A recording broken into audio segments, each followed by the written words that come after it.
All right, so today's video, we have a blog post calling The More You Know from Alec. Starts off with, hey, everyone, I'm back with another philosophically flavored director's take that tackles an important set of goals we're trying to accomplish on the Overwatch team.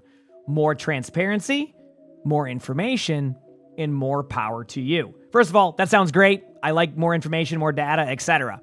Map voting data is an excellent example of these goals in action. We hear from more vocal players about their personal experiences, which can lead other players to believe that's the reality for everyone. Apparently I can't read sentences, chat, so we're just going to go with that for now. At competitive ranks above Masters 5, Control is the most popular mode, followed by Flashpoint and Push. Chat, remember how I said whenever I play games now, all I'm playing is Flashpoint and Push? And Control, are we surprised? There it is. Every single time I play, except if King's Row pops up. But when you look at ranks below Masters 5, where most players spend their time, Hybrid is the most played mode, and Flashpoint is the least selected mode. So if you look here, chat, yeah, you can see it right here. Control leads all of Masters and above, then Flashpoint, then Hybrid, then Escort, and then Push. I mean, actually, Hybrid and Escort are the least played. Now, I account this to no one wants to play on Escort. No one wants to play Dorado. No one wants to play Havana. No one wants to play like Circuit Royale. I like some of those maps. Like, I don't mind Circuit Royale. Havana's okay if you like playing Sigma, but those are very sniper-dependent maps, and no one wants to deal with that. In top 500, or even like Masters, etc., and alt account Widow can just ruin those games immediately because they're just going to dominate and take over. So players don't even want to deal with those maps because it's not worth the off chance you don't have that dominant Widow player, or dominant Freya, or dominant Sojourn, etc., right?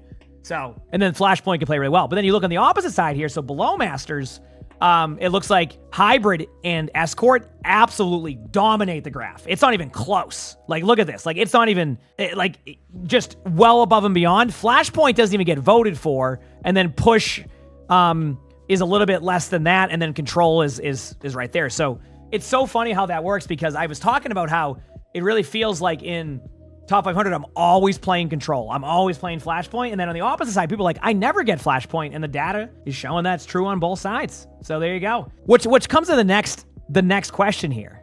Do they keep making Flashpoint maps? Do they keep making, Push maps? Or do they start to just make a lot more Escort, Hybrid, and Control maps again? It's an interesting question. And I think they're going to really look at that and make that decision, because now I don't see them adding new modes. I think they've tried that and realized that it's going to be better with the maps. So the question is, will this change how they create maps? That is a good question on that one. So if you're in Silver and convinced you're always playing Hybrid maps, and your friend is in Masters convinced they rarely see Hybrid maps, you would both be correct based on the reality built by your personal Overwatch environment, which is a good take on that. I talk about all the time. Like, when I do spectators, I have to remember the way that gold plays is different than top 500. I had to learn that as I got better at spectators. That environment creates a reality around you that's entirely factual, at least from where you're standing.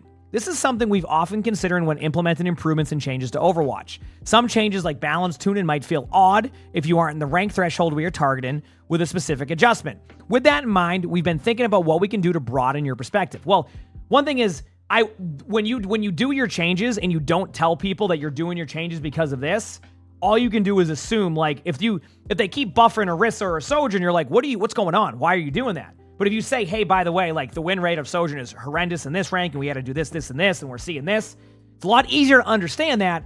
But for a long time, they were very, they didn't want to tell anybody why they made those changes, right? Or the blog, or even the developer comments would be very vague, and you couldn't understand, it would be the developer comments are getting better on that one in patch notes, but sometimes you'd be like, okay, yeah, but why are you doing that? Learning and discovery. I might be aging myself here, but do you remember when all the answers to a brand new video game weren't instantly accessible? I do. That's me. When I used to go to local fighting game tournaments, by the way, Alex still attends tournaments. He still competes at tournaments. And someone whipped out a new combo, we'd all learn it in real time as a community and add it to our repertoire. A little side note, is he at EVO right now? I wouldn't be surprised if Alex had EVO. I know he usually goes to it. Another thing, there was a Street Fighter tournament. Alec was playing in it when they announced the Street Fighter collab. I don't know if anybody remembers that. When they did the Street Fighter collab, Alec was actually playing in a tournament when they announced that. He's huge into fighting games. Things have changed over the years, but as designers, we still like to chase that experience through deep discovery windows. Think of discovery windows as the amount of time it takes players to figure out the best ways to handle big changes, like new perks or new heroes. It's that time where everyone is learning together and things aren't min-maxed yet. Things can feel a little messy, but that's part of what makes Discovery Window special. The Discovery Window is my personal favorite time in games. Everyone throws theories and ideas at the wall to see what sticks, and experimentation leads to innovation that can even surprise and inspire our team. That's interesting. I mean, that's basically, this is just saying that we'll start complaining about something and then it might actually be correct or not correct. Oh, wow, this is great. Social media can be a double-edged sword when it comes to Discovery Windows. Nothing brings the community together more than working through the same puzzle and trying new strategies with friends and teammates. So the conversation after an impactful update is always amazing to see. On the other hand, there always seems to be a race to crack the code of a new patch, and many people market their solution as the best option. This isn't necessarily a bad thing. It's reasonable for people to seriously consider what they're playing and how to maximize their success. But there's an innate risk of cutting your own discovery window and the joy of that process when you simply accept answers handed to you instead of seeking your own solutions. When information is available to everyone equally, the opportunity to make your own judgments is also distributed. Wow, I butchered that. Distributed equally. I do want to say something here. That's what I've been saying, though. Like, when you have people react or overreact to a patch and we don't have data or information, unless you're telling the players this is why we have to do this or why we're doing this, like, you're going to have that discourse of people are like, no, this is wrong, this is wrong, this is wrong, when you don't have any of the data. We don't know pick rates, websites like, Overbuff, they haven't, like, ever since private profiles were introduced, like, it didn't have, like, accurate data on there, but that's the only thing people would go off. They're like, oh, I want an Overbuff. I'm like, yeah, but, like, you realize that private profiles completely eliminate any of that data from working. So, so anyway, the next section says, armed with truth. Offering you more real-time information about Overwatch may risk cutting that discovery window on our end. I think it's a good idea if they give more information.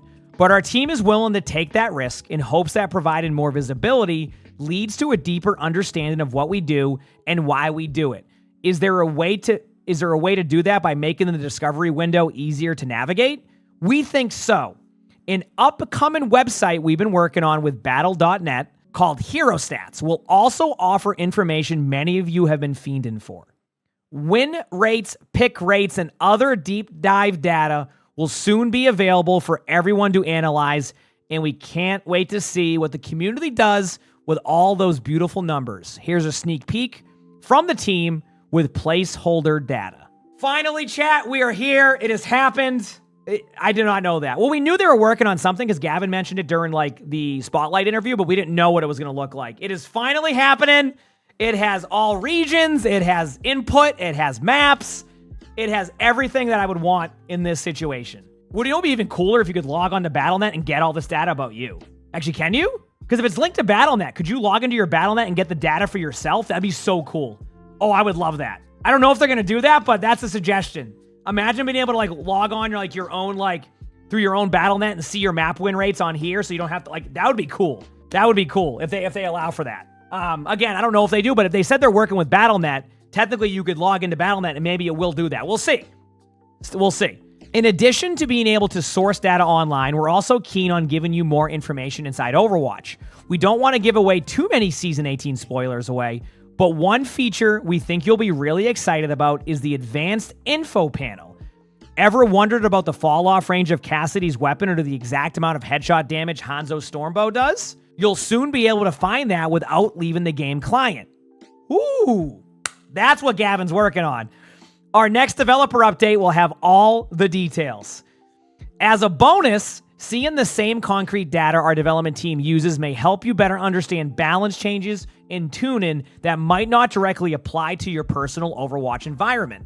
Remember, data isn't the only thing we base balance changes on. Yeah, you should base it off of my reactions. No, I'm just kidding. That'd be a combination of intuition, feedback, and data. But this should help to understand what the data looks like when those decisions are made. Our goal is to keep Overwatch approachable and easy to pick up for new players, but that doesn't mean those who crave more complex information can't have that option. The team and I believe that you're better off having the information put in front of you so you can choose how you want to use it to broaden your perspectives, increase your personal knowledge, and level up your own Overwatch experience. Thanks for reading. Good game. And remember to endorse your tanks. Thank you. Endorse me. Honestly, Great blog post. I know that, like, for some people, like, oh, data. This has been something that people have wanted in Overwatch for years. Like, I'm not talking like, someone we decided, remember how, we didn't decide when Rivals had this that we needed this. This is something that people wanted for years. So to finally have this, to have it not only in-game and to have like a website that's going to show us this, can't wait. I'm so glad they're doing this. This is just good for Overwatch. This is stuff right here that is just good for Overwatch. Like, it's just good to have, and I'm glad that the game is becoming more feature-heavy, because when Overwatch 2 launched, it lacked a lot of features, and it feels like Overwatch now has a lot of features, and I'm glad to see that. So we'll see what happens. Again, we'll wait to see how it all plays out, how everything looks, but I'm excited to see this when it comes out in, less than a month? So, heck yeah. Hope you enjoyed the video. Let me know what you think in the comments, and I hope you all have an amazing day/night.